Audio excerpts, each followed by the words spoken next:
Hello everyone, and welcome to my presentation on the Best Award for this 2021 Demo Days competition. Before we get started, I just wanted to point out to everyone on the Best National Registry, under your team workflow, you'll see files shared with you, and in there you will find all of the PowerPoint presentations for these breakout sessions, this one included. You'll also find links to all of the breakout session videos, which are hosted on YouTube. And then you'll also find links to the Q&A sessions.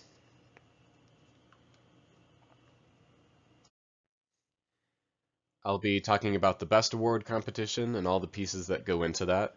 My name is Ben Straub, and I'm the Awards and Judging Lead for Rocky Mountain Best, but this presentation is for other hubs as well.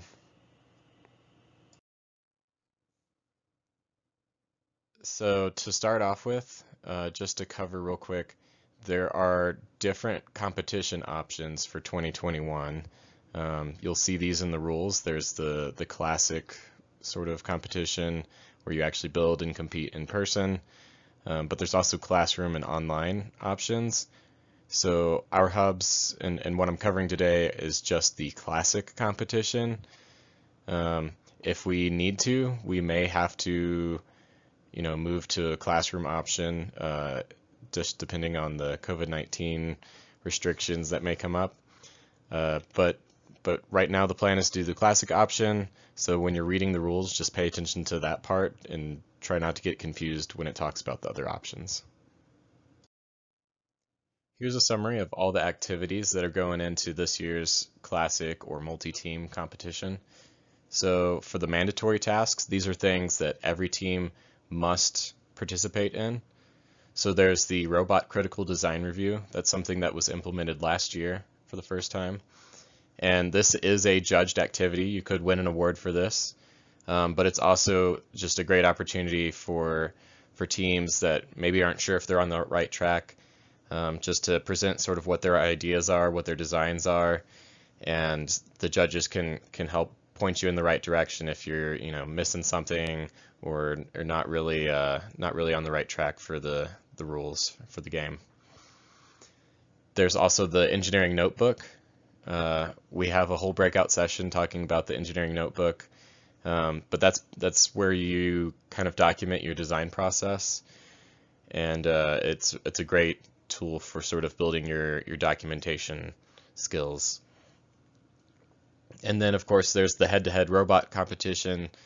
That's where you actually use your robot, your physically built robot, and you compete in the game. Then there are the best award activities. These are optional in the sense that your team does not have to participate in it. If you're not going for the best award, then you don't need to worry about these. If you're listening to this presentation, you probably are interested in competing in the best award, and that's why you're listening to this. So this includes the marketing presentation and the team exhibit and interviews. For teams that don't compete in the best award and don't do these activities, you'll probably see a 0 on the leaderboard, just to indicate that you didn't participate in this. There are also skills challenges. So there's the Autonomous Programming Skills Challenge. That is similar to the autonomous portion of last year's online competition, where you are designing something in the Simulink robot playground to run autonomously to complete tasks. There's also the Best Minecraft Challenge. That's also similar to something that was implemented last year. It'll be a different scenario than last year's Minecraft challenge.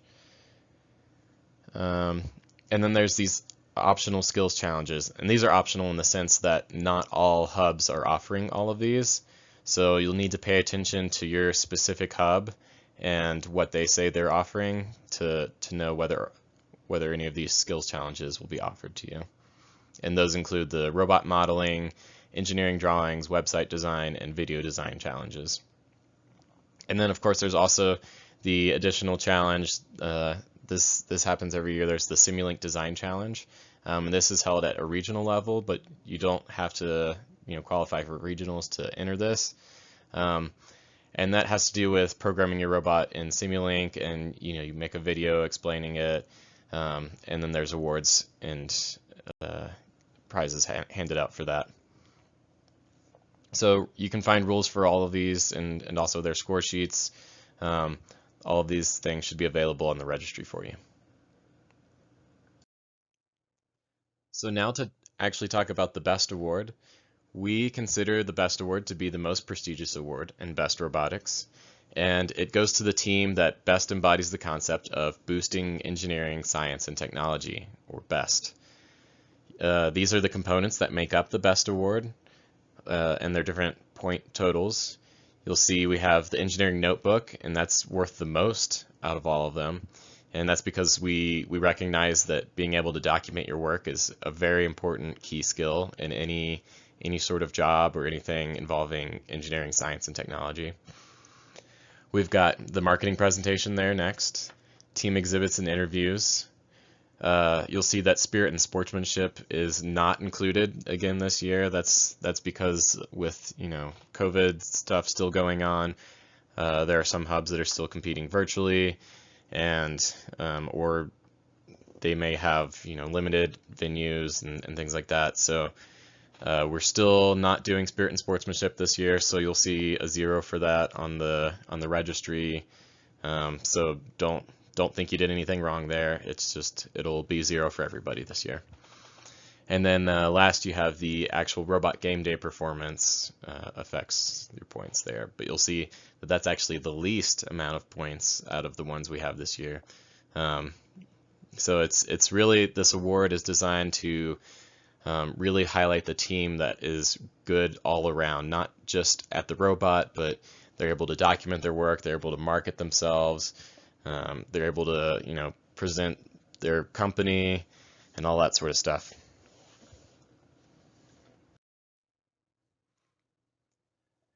So in order to officially sign up for the BEST Award, the way you indicate to your hub that you want to compete in the BEST Award is by signing up for a marketing presentation time slot and a team interview time slot.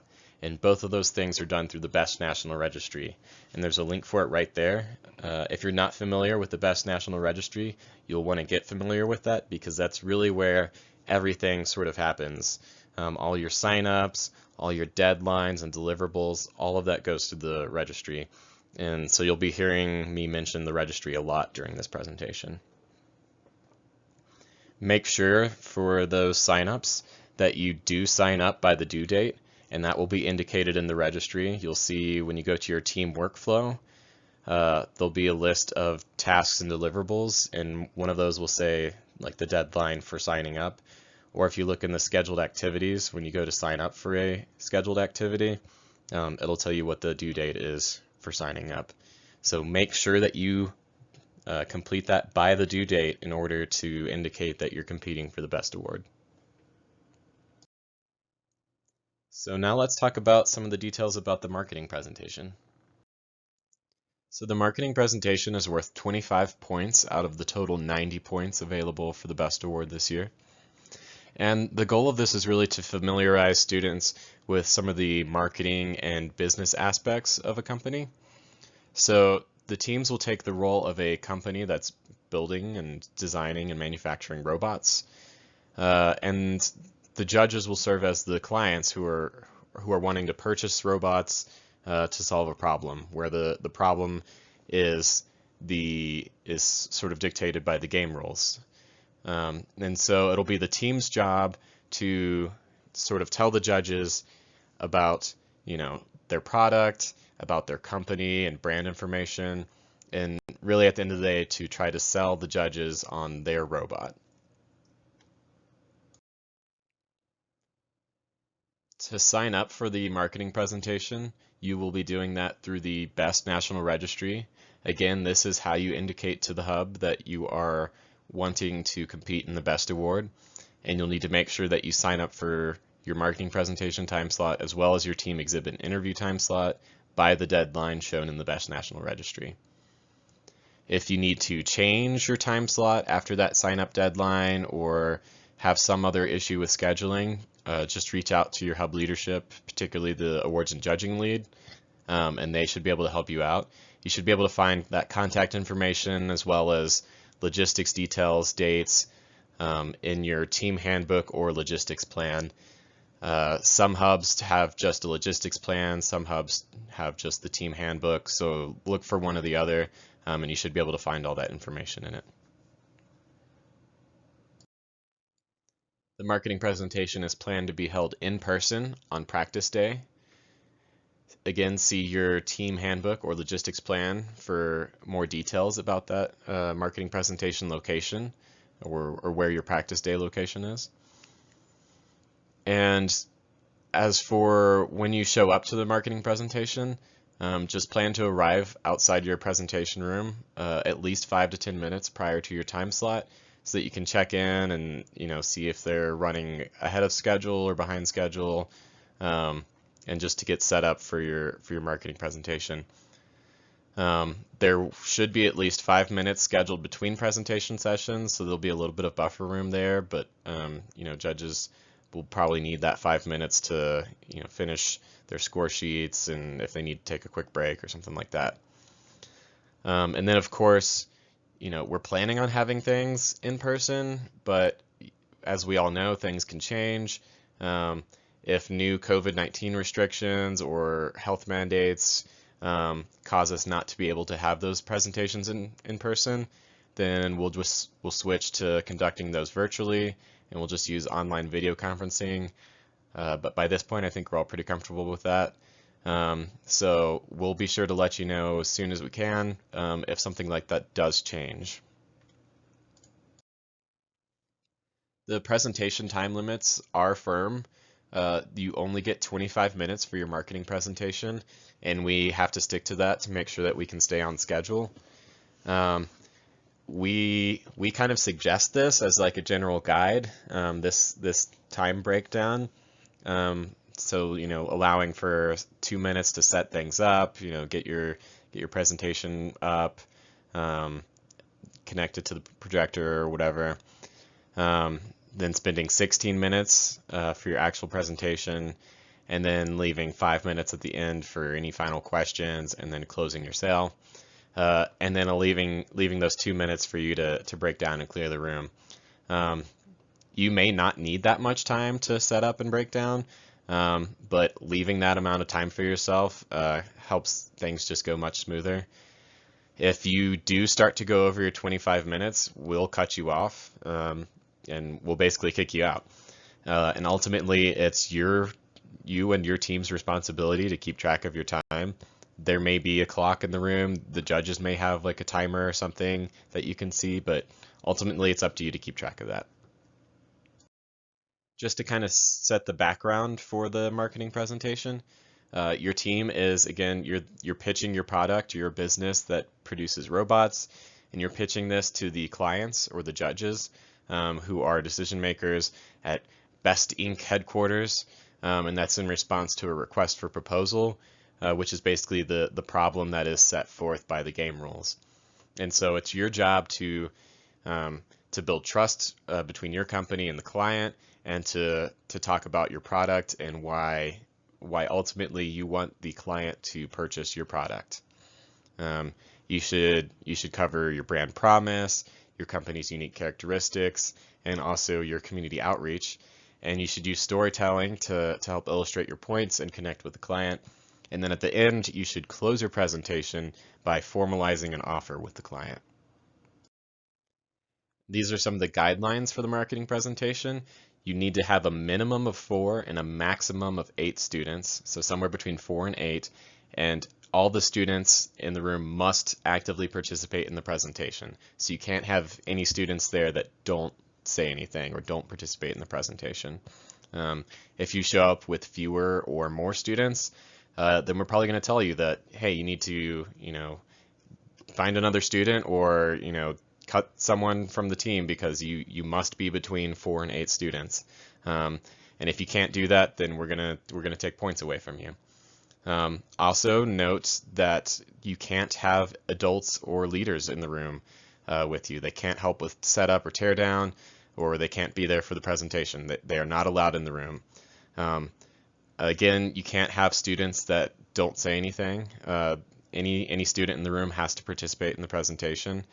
Videotaping and photography is allowed, so you can have a student that records your presentation if you want to do that, but they must participate in the presentation in some way. So they can't just silently sit in the back of the room and record. Robot models can be used in the presentation, and that's actually encouraged because judges love to see, what you're talking about. It really helps to have a physical model or your actual robot in the room with you. And then also it's really encouraged for teams to bring a diverse set of students for their marketing presentation that represents different grades, different genders.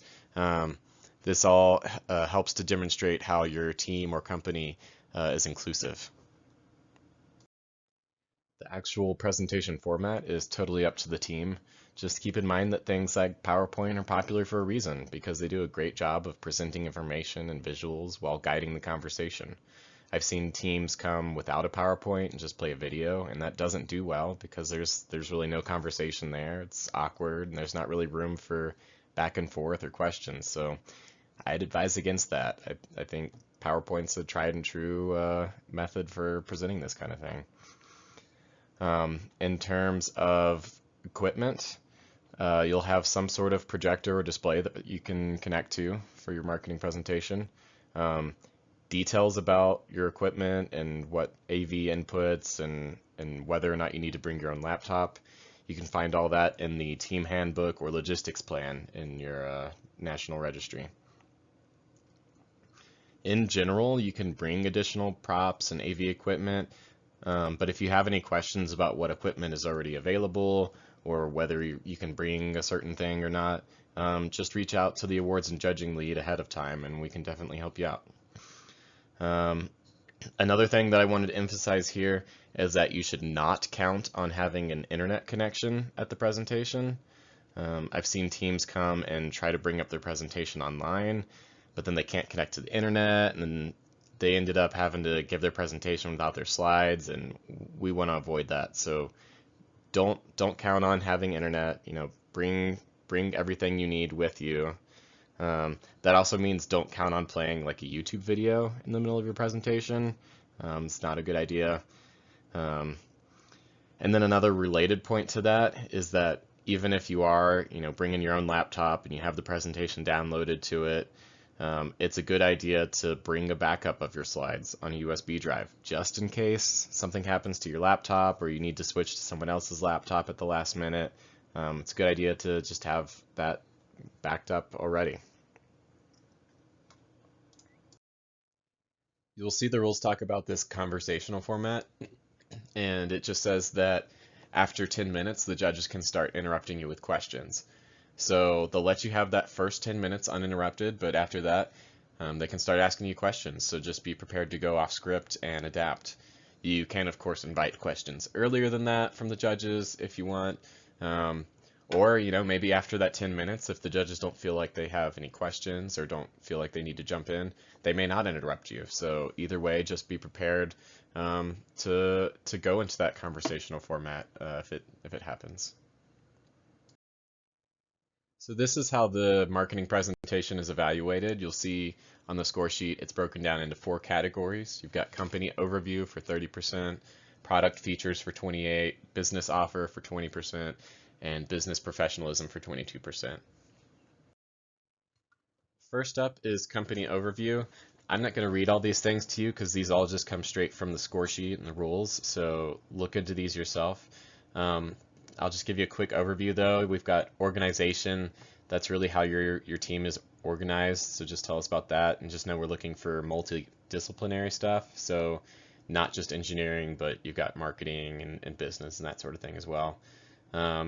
Mission statement, you should have that in there, your brand promise, and as well as like a cohesive visual identity.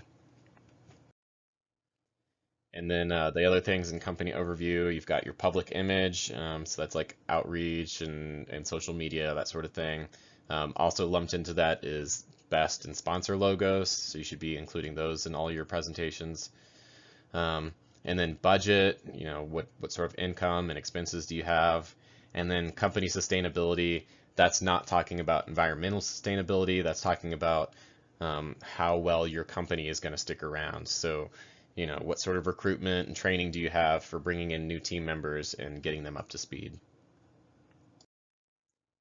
For product features, the first one is task knowledge there, and that's really just summarizing the problem, and that all comes from the game rules. So just make sure that you and the client are on the same page in terms of talking about what it is that you're trying to solve for them. Building on that, you have actually meeting requirements.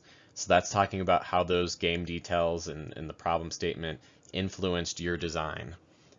So how does the features on your robot solve the problems for the client? Then you have differentiation, which kind of builds even further on that, which is to say, how is your product different than others? Why is yours better? And then also in this category, you have visual aids. So just using any sort of visual aids to effectively enhance the presentation. There's points dedicated to this, but just know that this also really enhances other things as well. So when you're talking about, your budget, having like a chart or something and not just giving raw numbers can help that be communicated more effectively. For business offer, you should be telling the client what sort of sales price to expect. So this should include the actual acquisition cost, meaning what the customer would pay for it. And then you should have aftermarket support addressed. So what sort of warranty do you provide and what sort of training do you provide? And then your presentation should be ending with some sort of formal offer. So this might be something like, this is the price we're offering you, and you have until this date to fill out your purchase request and contact this, whatever. Something formal, some sort of action. Maybe you'll say that, we're going to follow up with the client by such and such date. Just something concrete. Then last you have business professionalism. So this includes the mechanics, which is basically, did you follow the rules? Were you professional? That sort of thing. You've got endorsements, so we're using testimonials to help support your case. Professional, again, was it well organized? Did you seem prepared? Did you engage in discussion? Were you able to answer questions? And then last is sort of the creativity aspect. So was it an interesting presentation? That sort of thing.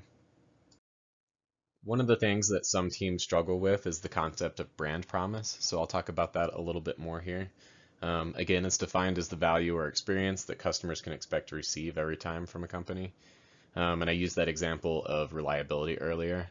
So here are a few tips to help you build a consistent brand promise. So first, focus on what your business actually achieves for its customers, what it's actually delivering and what customers want. Take a proactive ownership of your brand. So rather than seeing what customers think of your product, you should be shaping that what you want customers to get out of your product. You should be honest. If you don't believe in your brand, no one else will. And keeping your brand promise simple is important. So don't have like a long list of things that you're trying to get people to think about your brand, but keep it to the key core values of your brand. And then being consistent, like staying consistent with what that brand promise is, will help build that. Be thorough with your brand promise. Involve employees. See what your teammates think about your brand. So this should be a collaborative effort to come up with your brand promise. You should communicate your brand promise. So rather than just mentioning it on one slide in your marketing presentation, it should be something that's more consistent than that. It should be, have it emphasized in your exhibit, have it emphasized in multiple places in your marketing presentation. It should be core to your brand. It shouldn't just be something you throw on one slide and mention once. And then of course, meeting your brand promise. If you claim to be reliable but you break down every time, then no one's going to believe you. And then managing your brand. So always looking at ways to improve and sort of meet what you want people to associate with your brand. In terms of major changes from last year, of course, last year we had to do everything virtually. This year, again, we are planning to be in person, but depending on the reality of COVID, we'll see if that has to switch to virtual. But again, right now we're planning in person. And then also pay close attention to the score sheet because they've totally reworked the marketing score sheet this year. So pay close attention to the new score sheet, read everything carefully. Don't base your outline off an old presentation because it's all different this year. Here's a little bit of advice that we've gotten from our marketing presentation judges. Um, don't read the presentation verbatim. You can have cue cards for notes and things like that. Really, we want to see you looking at the audience, though. We don't want you turned and facing the projection screen and reading from it. Also, visual aids are very helpful in getting your point across. Again, we mentioned that earlier. There's a whole point category for it, but really it affects all aspects of your presentation. So if you have a drawing or something like that that can help illustrate what you're talking about, that's very helpful. And if possible, if you can bring the actual robot, that's even better. Even if it's not finished, we still love to see it so we can see what you're talking about when you talk about your product. And of course, practice your presentation. Steve Jobs is known as a great speaker, and he always comes across as, really informal but very polished. And that comes from a lot of practice. So a lot of the great speakers, they practice a lot. So just practice your presentation. Now moving on to the team exhibit and interviews. So team exhibit and interviews, this is worth 20 points out of the total 90 points for the best award. And the purpose for the exhibit is this is really your chance to display the visual story of your company and what you've done. So it's designed within the annual theme, and you should be talking about these three core things. So your robot and its features, your marketing and your branding, and then your community outreach. And then the purpose of the interview portion, this is to strengthen your communication skills, to kind of test and validate your knowledge, and then to spotlight, this is your chance to talk about your unique design features and activities and everything you've done this year. So the way the scoring breakdown works, exhibit and interview, those are each worth 10 out of those 20 points, so 10 out of the 90 total best award points. Under exhibit, you have social responsibility is 4 of those points, product and brand is 4, and then exhibit, design, and adherence to specifications, that's 2. And then for the interview, you've got your elevator speech is the sort of initial part of the interview, that's 1.5. You got testimonials and sharing the brand, that's 4 points, and then game theme and learning experience is 4.5. So just to be clear, the exhibits are physical again this year, so we're not doing the virtual exhibit. So in the rules, you'll see it talk about both physical and virtual. Just make sure you're following the rules for the physical exhibit, not the virtual one. And exhibits will be presented and judged at game day, and also those team interviews will be conducted in person at the team exhibit on game day. And you'll sign up for when your team interview slot is. You'll do that through the registry.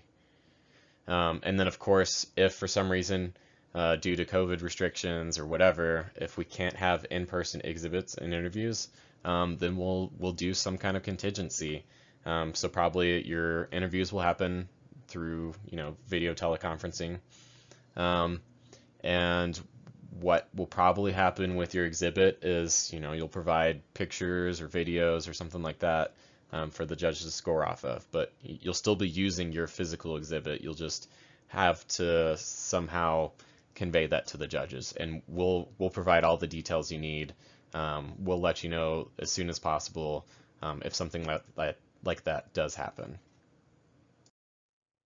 And then I've got a bunch of examples of some old exhibits here just for you to look at. to give you an idea of what exhibits may look like. You can see a lot of these get really into the theme of their game. These are all from older games, but you can see some of them are pretty elaborate. A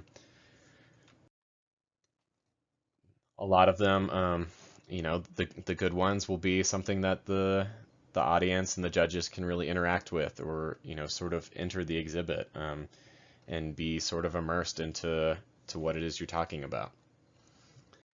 And you can see teams will use all sorts of different props and different media. You'll see some of them have like a monitor or something like that where they can display information. But you can see they put a lot of information on the walls of their exhibits and that sort of thing. So for some guidelines about the exhibit, in general, all the details for this kind of stuff, you really need to be checking your hub's team handbook or logistics plan. So you can expect tables to be provided, and there will be some sort of power outlet available to you. But for the details like what size the tables are and whether or not a power strip will be provided or not, you really need to be checking that document for that sort of information. For the size of your display, it cannot exceed that 8 feet by 8 foot by 8 foot boundary. For additional equipment, you're welcome to bring things like monitors and things like that to help display information for your exhibit. And that's up to you to bring if you want that sort of thing. Just be sure to check the rules and the handbook or logistics plan to make sure that there's no equipment that's been banned or is not allowed. And if you have questions, of course, you can reach out to the awards and judging lead. And ultimately, anything you bring, it's your responsibility to make sure that you keep that secure. So we recommend marking your team name or contact information on all of the equipment just to make sure it doesn't get mixed up or misplaced. So signing up for the team interview, this is very similar to signing up for the marketing presentation. Again, you must do this to indicate that you're competing in the best award.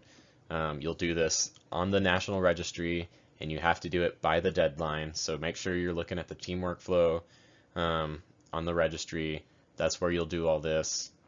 And again, for any dates, logistic details, and that sort of thing, look at your team handbook or logistics plan, which again, you can find on the National Registry. A little bit about the process for these things. Again, see that team handbook or logistics plan for information about when to set up your exhibit and when to tear down. Those times will both be in that logistics plan or handbook. And it'll also say when you're required to be manning your booth. So those are all, the three of those are very important time frames. So don't be late setting up your booth because it can be really distracting for other teams if they're giving an interview at that time and you're trying to set up your booth. If we catch you doing that, we're going to take points away. And same thing goes for tearing down. Don't tear down early because another team may be giving an interview. We're going to take points away from you if we catch you doing that. And then judges may be coming by to look at your exhibit, and it may not necessarily be during your interview time slot. So make sure you have students manning your booth during that time frame. They won't interview you if it's not during your interview time slot, but they may be checking your exhibit out, and they may have some questions about your exhibit, like, hey, do you have this information here, or something like that. And then for the interview, again, you'll have your interview time slot, so make sure you have at least one student there to do the actual interview during your interview time slot. And the judges' questions will be based on the rubric, so look at your score sheet and be prepared to answer the questions off of there. And they may also ask about your exhibit too, because they'll be looking at that. So these are the sections on the exhibit score sheet. I already went through these one. These details are in the score sheet and in the rules, so I'm not going to read through them all right now. I'll just point out a few things, like, you should be having your outreach information on here and its effectiveness. You should be having logos for sponsors, logos for the best robotics. both hub and national. So just make sure you're looking at the score sheet so you know what to include on your exhibit. Product and brand, this is more stuff that your exhibit's being judged on. Again, read the score sheet for this. Make sure that brand promise that you have on your exhibit is consistent with the brand promise you had in your marketing presentation. Your brand should be cohesive across, everything. And then this last section kind of catches, did you follow the rules? Did you meet the specifications for, size limit and that sort of thing? And then also, did you have an effective use of things like graphics and multimedia, that sort of thing? Then for the interview guidelines, again, we've gone through the overall breakdown here. So for company elevator speech, this is the part that you kind of give at the beginning of your interview. It's the quick, the quick summary of your company and your product. So these are the things you should be including in your elevator speech. Testimonials and sharing the brand. Again, you're talking about your brand promise, your brand personality, what advantage your brand has in your product, all these sorts of things. You need to communicate these during your interview. And then game theme and learning experience. This is the biggest part of your interview. This is making sure that you understand the game and that you learned something throughout your experience, that you the students actually built your robot, that you know what you're talking about. And also we're looking for what sort of impact has Best Robotics had on you and your team. And then moving on, we have everything else in the Best Award. So there's the engineering notebook. This is something that all teams must complete, not just the ones entering the Best Award. But for those of you entering the Best Award, it has a little extra meaning to it because it's 30 points out of your 90 for the Best Award. Make sure that you submit your engineering notebook by the deadline. You must do that. So keep an eye on the National Registry for those deadlines. And you'll be submitting that as a PDF file as a deliverable through the National Registry. And again, I've mentioned this before, the purpose of the engineering notebook is you're documenting what you've done, what you've designed and built for your robot. And we have a whole separate breakout session for how to do a good engineering notebook, so be sure to see that. Spirit and sportsmanship. Again, this one is not being evaluated this year because of some hubs doing this virtually. We wanted to make sure everything was consistent, and so we're not judging this year. So you'll see a 0 for it on the registry. Again, you didn't do anything wrong. It'll just show up as a 0 this year. And then robot performance. This is the smallest part of the Best Award. It's only 15 points. But a lot of times this can be a differentiator because a lot of teams come in with a really strong marketing presentation and exhibit and interview. So sometimes it comes down to the robot performance. So the way this happens is if you're in the top 20%, you give that 15 points. And then if you're in the next 20%, so like the top 40, you get 12, and then it goes down. And then if you can't score any points, then you just get 0 for this. So some guide to how to be successful with the Best Award in general. Number one advice here is to follow the score sheets. That's how you're getting scored. That's how the judges are scoring you. So I would say make it as easy as possible for the judges to give you full points. So, look at a line on the score sheet, see what the judges are looking for, and make it clear to the judges that you are giving them that information so that it will be easy for them to say, oh yes, this team definitely covered this information. And then, as with many things, you can apply the engineering design process to this.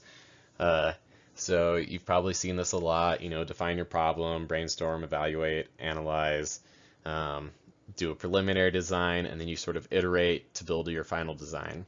I would stress that iteration process. So the whole build and test, modify and retest, you can do that with like your marketing presentation or your interviews even. Uh, and what that means is give your presentation, have someone else score you with the actual score sheets because you have the score sheets, um, and then see what they say. Where did they take off points? What do they think you might be missing? And then iterate on that. Fill in those gaps.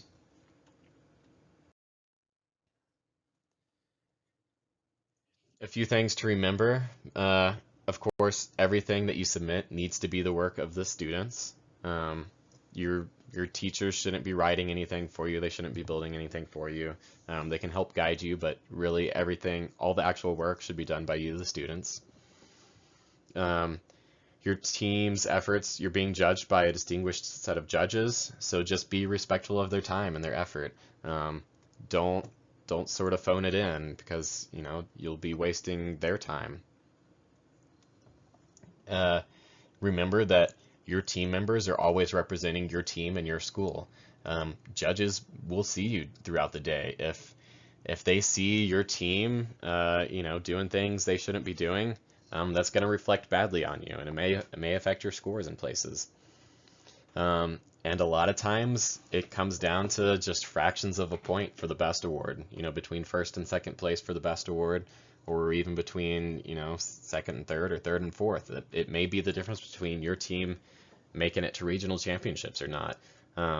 So really giving it your best on all aspects of the best award, that's really how you do well.